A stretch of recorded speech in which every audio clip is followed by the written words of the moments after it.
Selamlar.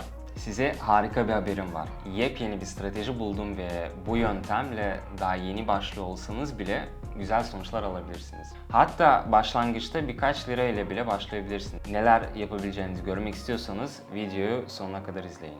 Öncelikle Pocket'e geçelim. İlk olarak zaman dilimini 15 saniye olarak ayarlayıp vade süresinde 15 saniye yapıyoruz. Başlangıçta 20 dolarlık bir depozitimiz var. Bu az ama stratejimizin nasıl çalıştığını görmek için uygun. Şimdi ticaret yapacağımız döviz çiftlerini ekleyelim. Önce 4 çift ekliyoruz. Şimdi de MACD ve stokastik indikatörlerini ekliyoruz. Harika. Şimdi indikatörlerin ayarlarına geçelim. MACD'yi aynı bırakıyoruz ama çizgilerin kalınlığını 2 piksel yapıyoruz. Aynı şeyi de stokastik için de kullanıyoruz. Bu indikatörlerin hareketlerini daha net görebilmemiz için yaptığımız bir şey. İlk döviz çiftine geçelim ve işlem yapmaya başlayalım. Burada bir direnç alanı görüyoruz. Stokastik 20'nin altında ve MACD de kısa bir süre önce sıfırı geçerek düştü. O yüzden aşağı yönde bir düşüş pozisyonu açıyoruz.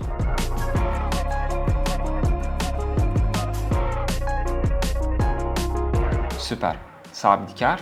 Hepsi siz değerli aboneler sayesinde bu alanda daha da gelişmemize yardımcı oluyorsunuz. İşte buna ticaret diyorum.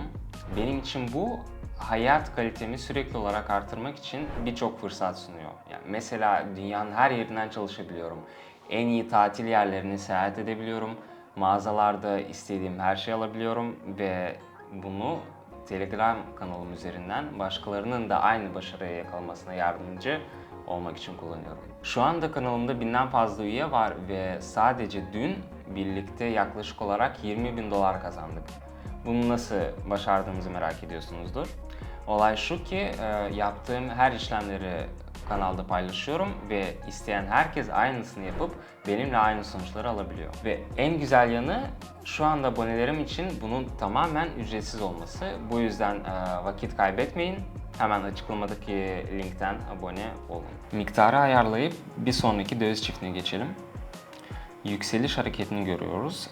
Ancak histogramda yükseliş hareketi zaten sona ermiş.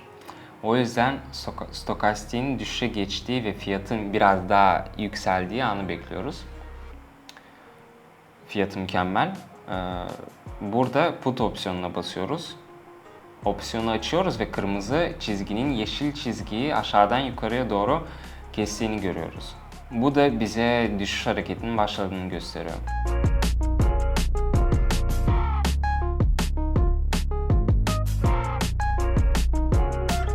Harika. Yine kar ettik. Tecrübemiz işe yarıyor. Обзад 6. Bir sonraki döviz çiftine geçelim. MACD ve stokastik göstergesinde aşağı doğru bir hareket görüyoruz. Düşüş hareketi. Bu nedenle bir satım opsiyonu açıyoruz.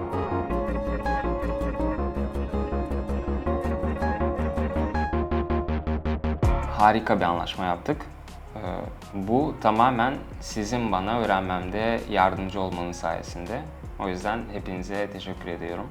Bu arada bu yöntemleri trading'de nasıl doğru kullanacağınızı Telegram kanalımda detaylı bir şekilde anlatıyorum. Teoriye ne kadar çok zaman ayırırsanız sinyallere o kadar iyi anlarsınız ve sonuçlarınız da o kadar iyileşir. Yani eğer düşük bir riskle etkili bir şekilde trading yapmak istiyorsanız Telegram kanalıma abone olabilirsiniz. Kanalda canlı işlemlerimi yapıp hangi döviz çiftini kullanmanız gerektiğini ve ne zaman yatırım yapmanızın en iyi olduğunu sizlerle paylaşıyorum. Miktarı ise siz belirliyorsunuz. Hani 1 dolarla da başlayabilirsiniz, 100 dolarla da. Risk her iki durumda da çok düşük. Çünkü işlemlerin hepsini ben yapıyorum ama hepimiz aynı sonuçları alıyoruz. Bence kulağa güzel geliyor. O zaman açıklamadaki linke tıklayın. Telegram butonuna gidip başlat butonuna basın ve gelişmiş yatırımcılar topluluğuna ücretsiz erişim sağlayın. Bir sonraki döviz çiftine geçelim. Burada belirsizlik içinde MACD ve stokastik var. O yüzden bir sonrakine geçiyoruz. Stokastik göstergede yukarı yönlü hareket ve MACD göstergesinde yukarı yönlü bir hareket olduğunu görüyoruz. Bu bağlamda bu yüzden bir alım opsiyonu açıyoruz.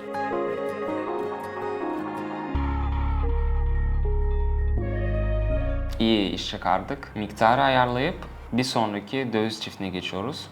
Burada stokastik ve MACD göstergelerinde aşağı doğru bir iniş hareketini görüyoruz. Stokastiğin 20 işaretine geçme eğilimde olduğunu ve MACD'nin de aşağıya doğru hareket ettiğini görüyoruz. Bu yüzden yeniden bir satım opsiyonu açıyoruz.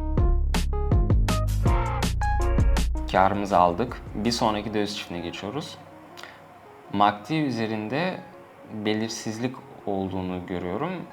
Stokastikte de herhangi bir hareket olmaksızın 20 seviyesinde. O yüzden bir sonrakine geçiyoruz. Burada stokastik ve MACD göstergelerinde yukarı doğru bir hareket var. O yüzden call opsiyon yapıyoruz. Çok iyi bir giriş noktası sayılmaz ama yani daha alçak istiyorduk ama umarım bu da yeter. Bu da yeterli olur.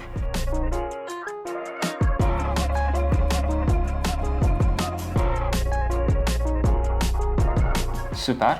Anlaşmayı yine artıda kapatmayı başardık. Bir sonraki döviz çiftine geçiyoruz. Stokastik göstergede aşağı yönlü bir düşüş hareketi var. MACD de 0 işaretini geçmeye yakın. İyi bir giriş noktası bekleyip aşağı yönde bir pozisyon açıyoruz.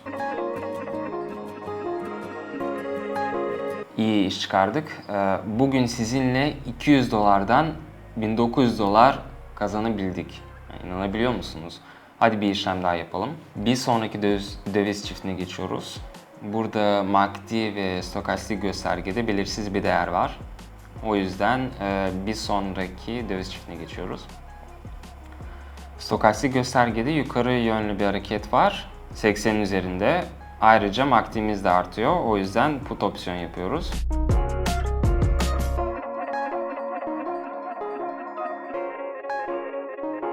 Bugün 20 dolardan 2000 dolar civarında bir kazancımız var.